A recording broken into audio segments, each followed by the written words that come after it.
ಅತಿ ದೊಡ್ಡ ಬಹುಕೋಟಿ ಹಗರಣಗಳಲ್ಲಿ ಈ ಪ್ರಕರಣವು ಒಂದು. ಉತ್ತರ ಕನ್ನಡದ ಪುಟ್ಟ ಹಳ್ಳಿಯಲ್ಲಿ ನಡೆದಂತಹ ಈ ಒಂದು ಪ್ರಕರಣದಿಂದ ಶಾಸಕರು ಸಚಿವರು ಜೈಲು ಸೇರುವಾಗಾಯಿತು. ಸ್ವತಃ ಸಿಎಂ ಕುರ್ಚಿ ಅಲುಗಾಡಿತ್ತು.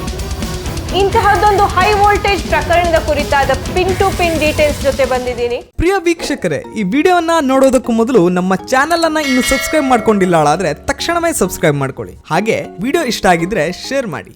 ನಮಸ್ಕಾರ ವೀಕ್ಷಕರೇ, ಇದು ವಿಶ್ವಂಬರ ಟಿವಿ ಬೇಲೆಕೇರಿ ಫೈಲ್ಸ್ ವಿಶೇಷ ಕಾರ್ಯಕ್ರಮಕ್ಕೆ ಸ್ವಾಗತ. ನಾನು ಭವ್ಯ ಅಭಿಷೇಕ್. ನಾವೆಲ್ಲರೂ ಬೇಲೆಕೇರಿ ಅಕ್ರಮ ಅದಿರು ಸಾಗಣೆ ಕುರಿತು ಕೇಳಿಯೇ ಇರ್ತೀವಿ. 4 ವರ್ಷಗಳ ಹಿಂದೆ ನಡೆದಂತಹ ಈ ಒಂದು ಘಟನೆ ಇಂದಿಗೂ ಚರ್ಚಾಸ್ಪದ ವಿಷಯವೇ. ಇಂದಿಗೂ ಕೂಡ ಆ ಘಟನೆಗೆ ಸಂಬಂಧಿಸಿದಂತೆ, ಆ ಒಂದು ಪ್ರಕರಣಕ್ಕೆ ಸಂಬಂಧಿಸಿದಂತೆ ಕಾನೂನಾತ್ಮಕ ಹೋರಾಟ ನಡೀತಾನೆ ಇದೆ. ಈ ಒಂದು ಪ್ರಕರಣವನ್ನ ಫಾರ್ ದ ಫಸ್ಟ್ ಟೈಮ್ ಜಗತ್ತಿಗೆ ತಿಳಿಸಿದ್ದು ಲೋಕಾಯುಕ್ತ ಸಂಸ್ಥೆ.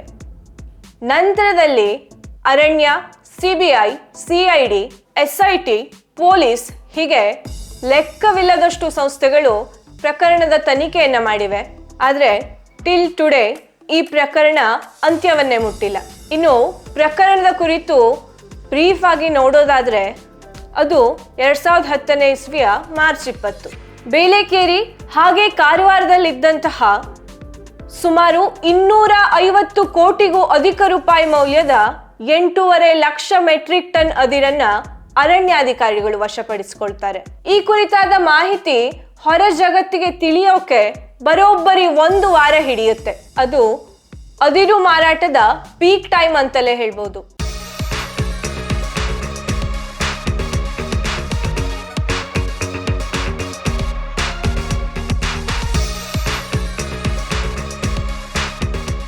ಪ್ರತಿನಿತ್ಯ 4,500ದಿಂದ 5,000ದಷ್ಟು ಲಾರಿಯಲ್ಲಿ ಅದಿರು ಬಳ್ಳಾರಿಯಿಂದ ಬೇಲೆಕೇರಿಗೆ ಬಂದು ನಿಲ್ತಿತ್ತು. ಪ್ರತಿದಿನ 4-5 ಹಡಗುಗಳು ಮ್ಯಾಂಗ್ನೀಸ್ ಭರ್ತಿ ಮಾಡಿಕೊಂಡು ವಿದೇಶದತ್ತ ತೇಲ್ತಿದ್ವು. ಇಂತಹದೊಂದು ಸಂದರ್ಭದಲ್ಲಿ ಲೋಕಾಯುಕ್ತ ನ್ಯಾಯಮೂರ್ತಿ ಸಂತೋಷ್ ಹೆಗಡೆ ಅವರು ರಿಯಾಲಿಟಿ ಚೆಕ್ ನಡೆಸಿದಾಗ ನಡೀತಾ ಇರುವಂತಹ ಅಕ್ರಮ ಅರಿವಾಗುತ್ತೆ. ಇಲ್ಲೇನೋ ಸರಿ ಇಲ್ಲ ಅಂತ ಅವ್ರಿಗೆ ಯಾವಾಗ ಗೊತ್ತಾಗುತ್ತೋ ಆ ಪ್ರಕರಣದ ಕುರಿತಾಗಿ ಕಂಪ್ಲೀಟ್ ಇನ್ವೆಸ್ಟಿಗೇಷನ್ ನಡೆಸುವಂತೆ ಅರಣ್ಯ ಇಲಾಖೆಗೆ ಅವರು ಸೂಚನೆ ಕೊಡ್ತಾರೆ. ಈ ಸಂದರ್ಭದಲ್ಲಿ ಕಾರವಾರಕ್ಕೆ ಆರ್ಡಿನರಿ ಡಿಎಫ್ಒ ಆಗಿ ಬಂದಂತಹ ಆರ್ ಗೋಕುಲ್ ಈ ಪ್ರಕರಣದ ತನಿಖೆಯನ್ನ ಕೈಗೆತ್ತಿಕೊಳ್ತಾರೆ. ಬೇಲೆಕೇರಿ ಅಕ್ರಮ ಅದಿರು ಸಾಗಣೆ ಕುರಿತಾಗಿ ಯಾವೆಲ್ಲ ಇನ್ಫಾರ್ಮೇಶನ್ ಸಿಗುತ್ತೆ, ಯಾವೆಲ್ಲ ಸಾಕ್ಷಿಗಳು ದೊರಕುತ್ತೆ ಅಂತ ಒಂದಷ್ಟು ಮಾಹಿತಿಗಳನ್ನ ಗೋಕುಲ್ ಕಲೆ ಹಾಕೋಕೆ ಪ್ರಾರಂಭ ಮಾಡ್ತಾರೆ.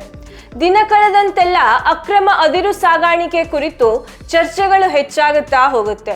ಈ ಅಕ್ರಮಗಳೆಲ್ಲ ಹೆಂಗೆ ಅಂದ್ರೆ ಸೆರಗಲ್ಲಿ ಕೆಂಡ ಕಟ್ಕೊಂಡಂಗೆ. ಯಾರು ಕೆಂಡನ ಕಟ್ಕೊಂಡಿರ್ತಾರೋ ಆ ಕೆಂಡದ ಉರಿ ಕಟ್ಕೊಂಡಿರೋನ್ನ ಸುಡ್ತಾನೆ ಇರುತ್ತೆ. ಈ ಪ್ರಕರಣದಲ್ಲಾಗಿದ್ದು ಅದೇನೆ. ಯಾವಾಗ ಪ್ರಕರಣದ ಕುರಿತು ಚರ್ಚೆಗಳು ಹೆಚ್ಚಾಯ್ತೋ ಆಗ ನಮ್ಮ ಕುತ್ತಿಗೆಗೆ ಬಂತು ಅಂತ ಅಂದಿನ ಬಂದರು ಸಚಿವರು ದಿಢೀರಾಗಿ ಕಾರವಾರಕ್ಕೆ ಹಾಜರಾಗಿ ಸಂಧಾನ ಸಭೆ ನಡೆಸ್ತಾರೆ. ಆದ್ರೆ ಪ್ರಕರಣವನ್ನ ಇನ್ವೆಸ್ಟಿಗೇಷನ್ ನಡೆಸ್ತಾ ಇದ್ದಂತಹ ಆರ್ ಗೋಕುಲ್ ಮಾತ್ರ ಸಂಧಾನ ಸಭೆಗೆ ಹಾಜರಾಗದೆ ತನ್ನಷ್ಟಕ್ಕೆ ತಾನು ತನ್ನ ಕೆಲಸವನ್ನ ಮುಂದುವರಿಸಿದ್ರು. ಈ ಎಲ್ಲ ಹಿನ್ನೆಲೆಯಲ್ಲಿ ಆರ್ ಗೋಕುಲ್ರನ್ನ ಬಂದರು ಸಚಿವರ ಶಿಫಾರಸ್ಸಿನಂತೆಯೇ ಅಮಾನತು ಮಾಡಲಾಗುತ್ತೆ. ಯಾವಾಗ ಆರ್ ಗೋಕುಲ್ ಅವರನ್ನ ಕರ್ತವ್ಯದಿಂದ ಸಸ್ಪೆಂಡ್ ಮಾಡಲಾಗುತ್ತೋ ಅದಾದ ಕೆಲವೇ ದಿನದಲ್ಲಿ, ಅರ್ಥಾತ್ 2010 ಜೂನ್ 10ನೇ ತಾರೀಕು ಲೋಕಾಯುಕ್ತ ನ್ಯಾಯಮೂರ್ತಿ ಸಂತೋಷ್ ಹೆಗಡೆ ಅವರು ತಮ್ಮ ಸ್ಥಾನಕ್ಕೆ ರಾಜೀನಾಮೆ ಕೊಡ್ತಾರೆ. ಹೀಗೆ ರಾಜೀನಾಮೆ ನೀಡುವಂತಹ ಸಂದರ್ಭದಲ್ಲಿ ಅವರು ರಾಜೀನಾಮೆಗೆ ಕಾರಣವನ್ನು ನೀಡ್ತಾರೆ. ಅದೇನಂದ್ರೆ ತಮ್ಮ ಅಧಿಕಾರಿ ಆರ್ ಗೋಕುಲ್ ಅವರನ್ನ ವಿನಾಕಾರಣ ಸಸ್ಪೆಂಡ್ ಮಾಡಲಾಗಿದೆ, ಭ್ರಷ್ಟಾಚಾರ ಬಯಲು ಮಾಡುವಂತಹ ತಮ್ಮ ಪ್ರಯತ್ನಕ್ಕೆ ಯಾವುದೇ ರೀತಿಯಂತಹ ಸಪೋರ್ಟ್ ಸಿಗ್ತಾ ಇಲ್ಲ ಅಂತ ಬೇಸರ ವ್ಯಕ್ತಪಡಿಸ್ತಾರೆ. ಈ ಎಲ್ಲದರ ನಡುವೆ ಗೋಕುಲ್ ತಾವು ಇನ್ವೆಸ್ಟಿಗೇಷನ್ ನಡೆಸಿದಂತಹ ಪ್ರಕರಣದ ಕುರಿತಾದಂತಹ ರಿಪೋರ್ಟ್ ಅನ್ನ ಖುದ್ದು ಹೈಕೋರ್ಟ್ಗೆ ಸಲ್ಲಿಸ್ತಾರೆ.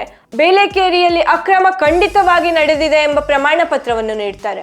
ಇನ್ನು ಬೇಲೆಕೇರಿ ಹಗರಣ, ಬೇಲೆಕೇರಿ ಅಕ್ರಮ ಅದಿರು ಸಾಗಣೆ ಹೇಗೆಲ್ಲ ನಡೆದಿತ್ತು ಅನ್ನೋದನ್ನೊಂಚೂರು ನೋಡೋದಾದ್ರೆ, ಬಳ್ಳಾರಿಯ ಫಾರೆಸ್ಟ್ ಏರಿಯಾದಲ್ಲಿ ಸಂಬಂಧಪಟ್ಟಂತಹ ಡಿಪಾರ್ಟ್ಮೆಂಟ್ಗಳ ಪರ್ಮಿಷನ್ ಸಹ ಪಡೆಯದೆ, ಇತ್ಲಾಗೆ ಸರ್ಕಾರಕ್ಕೆ ರಾಜಧನವನ್ನು ಸಹ ಪಾವತಿ ಮಾಡದೆ ಅಕ್ರಮವಾಗಿ ರೆಡ್ಡಿ ಬ್ರದರ್ಸ್ ಸೇರಿದಂತೆ ಇನ್ನು ಹಲವು ಗಣಿದಣಿಗಳಿಗೆ ಸೇರಿದಂತಹ 54 ಕಂಪನಿಗಳು ಸುಮಾರು 3.5 ಲಕ್ಷ ಟನ್ ಅದಿರನ್ನು ಅಕ್ರಮವಾಗಿ ಬಗೆದು ಲಾರಿಗಳಲ್ಲಿ ಬೇಲೆಕೇರಿ ಹಾಗೆ ಕಾರವಾರಕ್ಕೆ ಕಳಿಸ್ತಾ ಇದ್ವು. ಬಂದಂತಹ ಅದಿರು ಅಕ್ರಮವಾಗಿ ಬಗೆದು ಬಂದಿದ್ದು ಅಂತ ತಿಳಿದಿದ್ರೂ ಕೂಡ ಡ್ರೀಮ್ ಲಾಜಿಸ್ಟಿಕ್ಸ್ ಸೇರಿ ಇನ್ನೂ ಹಲವು ಕಂಪನಿಗಳು ಸಾಗಣೆಯನ್ನ ಮಾಡ್ತಾ ಇದ್ವು. ಹೀಗೆ ಅಕ್ರಮ ಅದಿರನ್ನ ಸಾಗಣೆ ಮಾಡುವಂತಹ ಸಂದರ್ಭದಲ್ಲಿ ಅರಣ್ಯ ಇಲಾಖೆ, ಗಣಿ ಮತ್ತು ಭೂವಿಜ್ಞಾನ ಇಲಾಖೆಯ ಅಧಿಕಾರಿಗಳ ಹೆಸರಿನಲ್ಲಿ ನಕಲಿ ದಾಖಲೆಗಳನ್ನ ಸೃಷ್ಟಿ ಮಾಡಿ, ನಕಲಿ ತೂಕದ ಬಿಲ್ಗಳನ್ನ ಸೃಷ್ಟಿ ಮಾಡಿ ಅಲ್ಲೋ ಇಲ್ಲೋ ಇದ್ದಂತಹ ಪ್ರಾಮಾಣಿಕ ಅಧಿಕಾರಿಗಳಿಗೆ ಕಣ್ಣು ಕಟ್ಟಿ ಸಾಗಣೆ ಮಾಡ್ತಿದ್ರು. ಆರ್ ಗೋಕುಲ್ ಸಲ್ಲಿಸಿದಂತಹ ವರದಿಯಲ್ಲಿ ಈ ಪ್ರಕರಣದ ಇಂಚಿಂಚು ಅಕ್ರಮವನ್ನ ಬಯಲಿಗೆ ಎಳೆಯಲಾಗಿದೆ.